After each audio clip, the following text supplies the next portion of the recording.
Namvar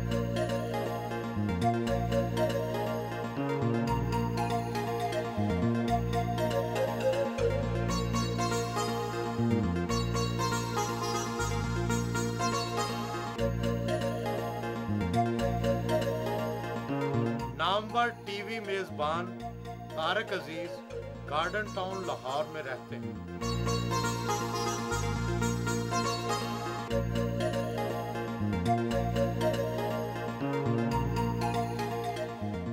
TV मेजबानी में बहुत नाम कमाया।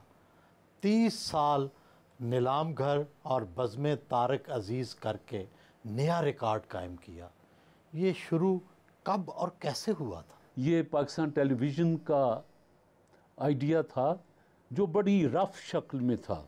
तो मैं और मेरा प्रोड्यूसर आरिफ हम बैठे, 2 दिन हमने इस पर सोचा, तो नीलाम घर की एक शक्ल निकल आई। सैकड़ों शोज़ और मुसलसल 30 साल तक।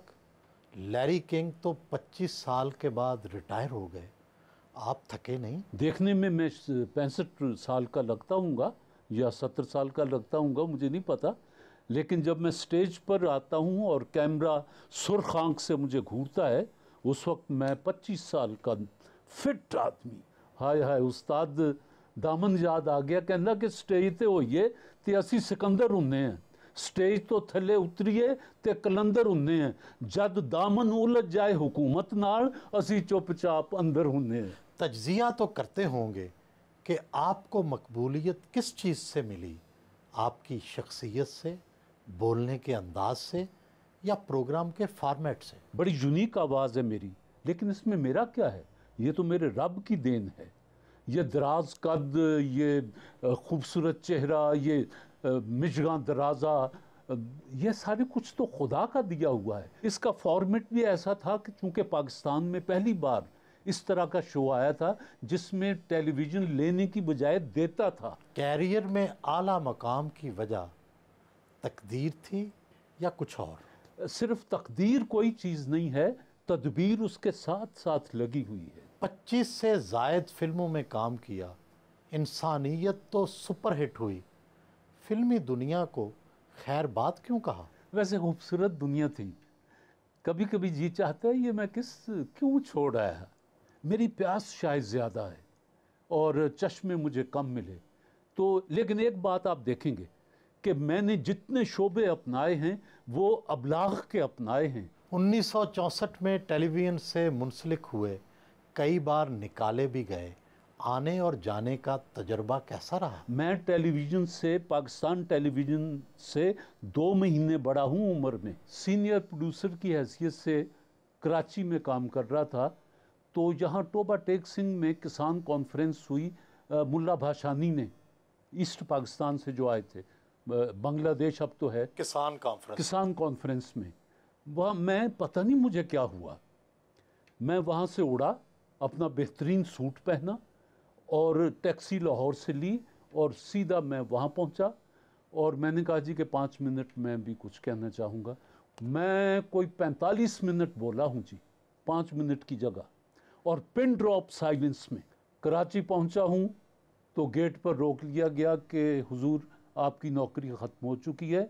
तो यूँ पहली बार हम ससुराल से निकले। जनरल ज़ियाउल हक साहब के दौर में दूसरी बार निकले, फिर एक दफ़ा बेनज़ीर साहिबा के दौर में भी निकले। मीर कहता है कि हम खस्ता दिल हैं, तुझसे भी नाजुक मिजाज तर, त्यूरी चढ़ाई तूने कि यहाँ जी निकल गया। कितने शेर याद हैं आपको? मुझे क्या पता, सैकड़ों याद? नहीं, सैकड़ों तो मेरा ख्याल मामूली बात है। 70 में पीपल्स पार्टी की इलेक्शन मुहिम में हिस्सा लिया। जब मैं वापस पहुंचा हूं टोबा टेक सिंह से, तो रात को मुझे भुट्टो साहब का फ़ोन आया। उन्होंने कहा कि मैं तुमसे मिलना चाहता हूँ। काबिल आदमी थे, पढ़े लिखे, स्मार्ट, खूबसूरत। मुझे ज़ाती तौर पर भी मैं बड़ा हुस्न परस्त आदमी हूँ। हुस्न परस्ती का लाजमी नतीजा तो घर की लड़ाई होता है। ये किस्मत, हुस्न परस्तों की किस्मत तो, और होता क्या है? मजनू के साथ क्या हुआ? सौदाना तन हमारे से शोला कबू उठा, भट्टी की तरह जल गए कुछ मन ही मन में हम।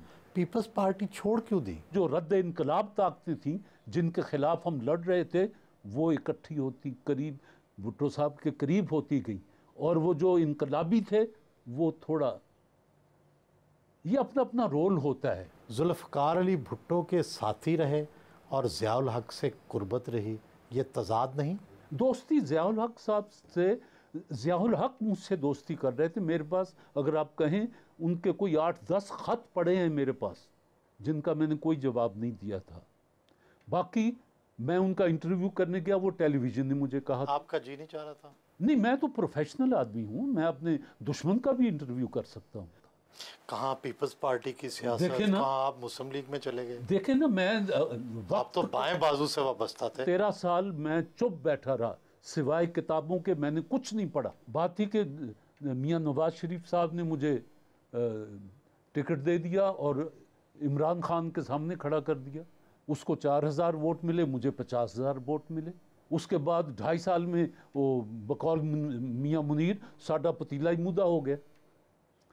मुशर्रफ साहब आ गए, तो आप उनके साथ मिल गए? नहीं, मैं कहाँ मिल गया, मेरे मौला बुलाले मदीने मुझे। तो जब आप चले गए तो बाद में किसी ने तो पार्टी को संभालना था। यहाँ मैं चौधरियों को दाद देता हूँ कि उन्होंने पार्टी को संभाला। इनका काम था कि जब वापस आए थे चौधरियों का शुक्रिया अदा करते कि आपका बहुत शुक्रिया, आपने मेरे बाद पार्टी को संभाला। एक्टर, डायरेक्टर, अनाउंसर, प्रोड्यूसर, तकरीबन सब शोबों में काम किया, सियासत भी की, शायरी भी की। सबसे अच्छी चीज़ क्या लगी? खिताबत लगी जी। क्या अब भी दिल चाहता है कि सियासत के मैदान में जाकर स्टेज से खिताब करें? वसल उसका खुदा नसीब करे, मीर जी चाहता है क्या क्या कुछ, लेकिन क्या करें, पैरों की जंजीरें भी तो देखनी, वो भी तो छनकती हैं ना। बाएं बाजू की सियासत से कैरियर का आगाज़ किया, फिर दाएं बाजू की मुस्लिम लीग में चले गए, अब कहाँ खड़े हैं? अंदर से मैं वही हूँ जो आप पहले कहते हैं, बाएं बाजू का जी। बाकी आजकल मैं टी पार्टी में हूँ, क्योंकि मैं इन सब दोस्तों को देख चुका। कोई उंगलियां नचा के बात कर रहा है, कोई वैसे ही धमकियां दे रहा है, सही उर्दू तक नहीं बोलते, बाकी तो और क्या कहना।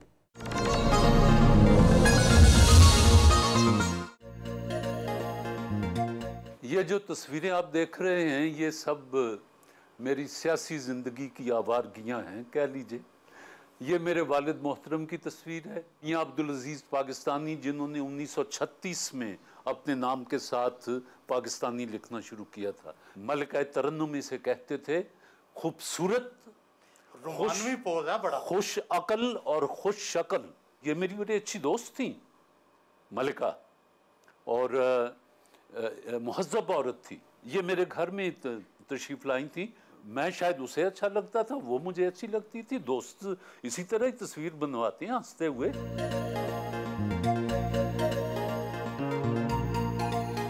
अपने सियासी रफीक मियां मुनीर से मिलने मॉडल टाउन पहुंचे।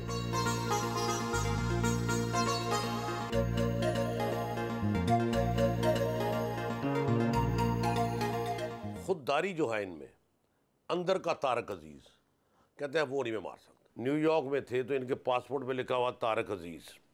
अच्छा, इराक वाला फॉरेन मिनिस्टर का नाम भी तारक अजीज था। वो लड़की ने जब पासपोर्ट देखा तो लेके भागी एकदम। मैं देख रहा हूँ, मैं क्या हुआ, उन्होंने समझा कि फॉरेन मिनिस्टर तारक अजीज, हमने पकड़ लिया इराक वाला। हम बड़ा हंसे आ गए, अबे वो नहीं है भाई, ये तो ज़रा देख तो लो। अच्छा, हमारे साथ अक्सर एयरपोर्टों पे लतीफ़े शीफे होते रहते हैं, तो मैं साथ ही इनके चलता रहता हूँ। इनका मेरा आपस का एक कह सकते हैं जन्म जन्म का साथ।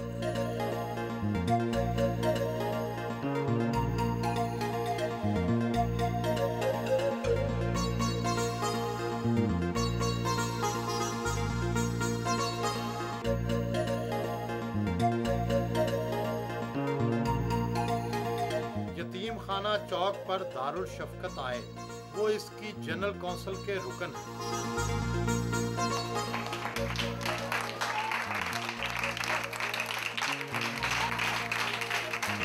बच्चों में तहाइफ तकसीम किए। पाकिस्तान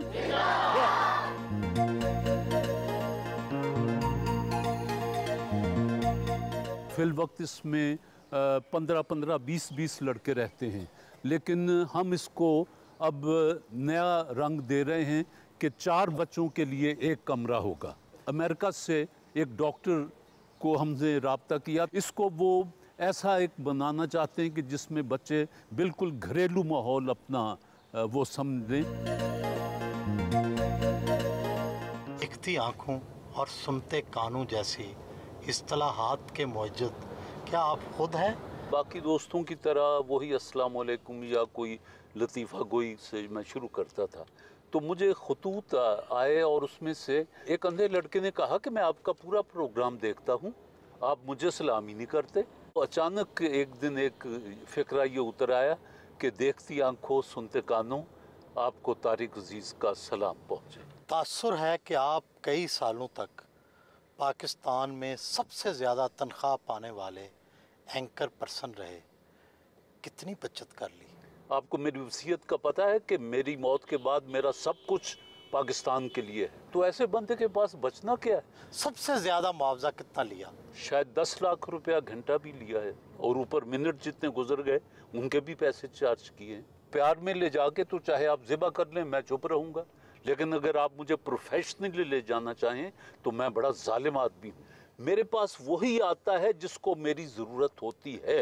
नीलाम घर के ज़रिए करोड़ों के इनामात बांटे, कभी दिल ललचाया? हाँ, मुझ पर इल्ज़ाम आए कि जी क्रूड हो जाता है, डांट देता है, ये है, लेकिन ये किसी में आज तक जुर्रत नहीं हुई कि ये कह सके कि जी इसने एक पैसे की भी यहाँ बेईमानी की है। खूबरू चेहरे अच्छे लगते हैं, नाकाबिले फरामोश इश्क कौन सा था? वो इश्क किया और भरपूर किया।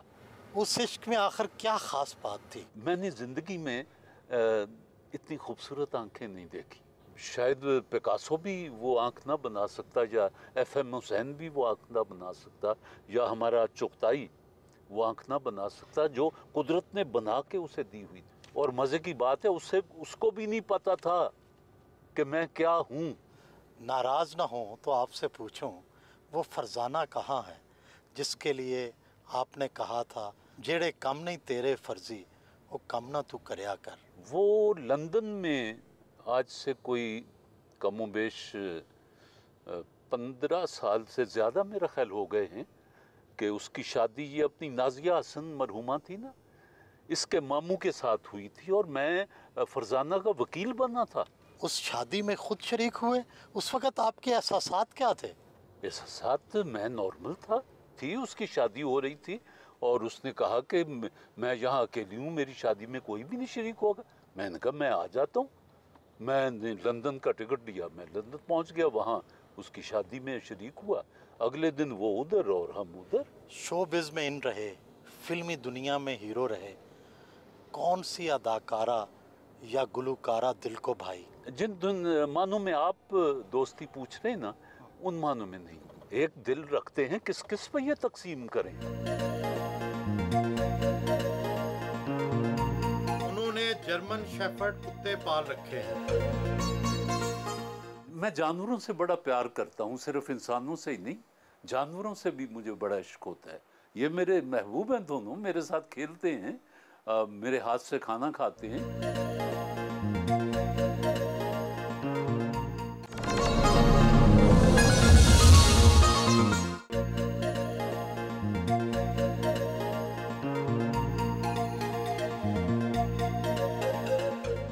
मजीद अमजद और मुनीर नियाज़ी के शहर साहिवाल में पले बढ़े, क्या शेर व शायरी का ज़ौक़ उनकी सोहबत के बायस पैदा हुआ? ऐसा था कि हमारे घर का एक अखबार निकलता था, मेरे वालिद उसने निकाला था, तो मजीद अमजद, मुनीर नियाज़ी ये दफ्तर में आते जाते थे और मेरा काम इनके लिए चाय सिगरेट ढोना होता था। तो मुझे उस वक्त ये मजीद अमजद और मुनीर नियाज़ी अच्छे लगने लग गए। फिर थोड़ा से और बड़ा हुआ तो मैंने फरमाइशें शुरू कर दी। वैसे तो पूरा दीवान ही औलाद की तरह होता है, लेकिन आपको अपना कौन सा शेर पसंद है? कि हम वो स्याह नसीब हैं तारिक के शहर में, खोलें दुकान कफन की तो सब मरना छोड़ दें। ना शैंडलियर, ना कुमकुमे, ना आराइश का सामान, हर तरफ किताबें ही किताबें हैं। ये शैंडलियर और ये वो तो अजायब घरों में होते हैं। मेरा ये ईमान है कि जिस घर में किताब ना हो उस घर में बरकत ही नहीं होती। कई नाकदीन शिकायत करते हैं कि आप में गुस्सा बहुत है। वो तो शख्स बड़ा बेगैरत होता है जिसमें गुस्सा ना हो, लेकिन उसकी जगह आप कौन सी जगह इस्तेमाल करते हैं गुस्सा। अगर वाकई ऐसी जगह है जहां गुस्से को इस्तेमाल होना चाहिए वहां गुस्सा आना चाहिए। गुस्सा हो तो लड़ाई भी होती है। अमली ज़िंदगी में कितने झगड़े किए। हाथ पांव से मुझे ज़्यादा नहीं लड़ना पड़ा, मैं ज़बान से ज़्यादा लड़ा हूँ, दिमाग से ज़्यादा लड़ा हूँ। बहुत से खूबरू चेहरे आपके साथी मेज़बान रहे, क्या उनसे मुलाकात रहती है? बहुत कम, अब पता नहीं, वो भी नानियाँ दादियाँ हो चुकी होंगी। ये समीना पीरज़ादा जो है ये मेरी यानी सामने लाई हुई लड़की है, आर्टिस्ट है। ये पहली बार नीलाम घर में मैं इसको लाया था। शादी बहुत लेट की, वजह क्या थी? मुझ पर कुछ जिम्मेदारियां भी थीं, वो पूरी करनी थी। तो उसके बाद फिर अपना सोचा, फिर नहीं भी सोचा। ये जो कहते हैं ना जोड़े आसमान पर बनते हैं, मैं शोबिस का आदमी कराची में रहता हूँ समंदर में, और टकराया कहाँ हूँ जाके पहाड़ों में और पठानों में जाके। नशेबो फराज तो आए होंगे, शादी कैसी निभी? अल्लाह हर एक को ऐसा साथी दे। शोबिज़ की रोशनियों में हसीन चेहरों से मुलाकात, बीवियां तो अक्सर नाराज़ ही रहती हैं। इब्तदाई 2-3 महीने मुझे बड़ी गालियां पड़ी, टेलीफोन के हमसे तेरा वादा था और तू बेवफा और ये मैंने उठा के दे देना कि बीबी ये टेलीफोन सुन ले। बाज़ लड़कियां मुझसे ज़्यादा मेरी बीवी की दोस्त हैं। औलाद नहीं है, तन्हाई महसूस करते हैं? नहीं, औलाद थी, एक बच्चा था, मर गया। वो अल्लाह की अमानत थी, वो ले गया। जब एक चीज़ आपके इख्तियार में नहीं है तो उसके लिए बेवा औरतों की तरह रोना मेरे आइन में नहीं है। लिहाजा मुझे कभी कमी का एहसास नहीं हुआ। क्या कभी दूसरी शादी का इरादा तो नहीं किया? हाय हाय हाय ये जो मर्द होता है ना, ये बड़ा कमबख्त चीज़ होती है कि हर खूबरू को देखकर कहते हैं शेख जी इसको ना मेरे बच्चों की अम्मा बना दिया। मैंने अपने उन दोस्तों का हाल देखा है जिन्होंने 2-2, 3-3 की हैं, मैंने उनको वक्त से पहले मरते देखा है। सुप्रीम कोर्ट हमला केस में नाअहली और आपका जेल जाना, ये सब क्या था? अपने कलमे की कसम खाकर कहता हूँ कि मुझे क़यामत के दिन नबी पाक की शफात नसीब ना हो अगर मुझे इतना सा भी पता हो कि आज सुप्रीम कोर्ट पर हमला होना है। जब आपका कोई किरदार ही नहीं था तो आपको सजा कैसे होगी? हमला हुआ ये भी पता है, किसने अरेंज किया ये भी पता है। सियासत के सीने में दिल नहीं होता।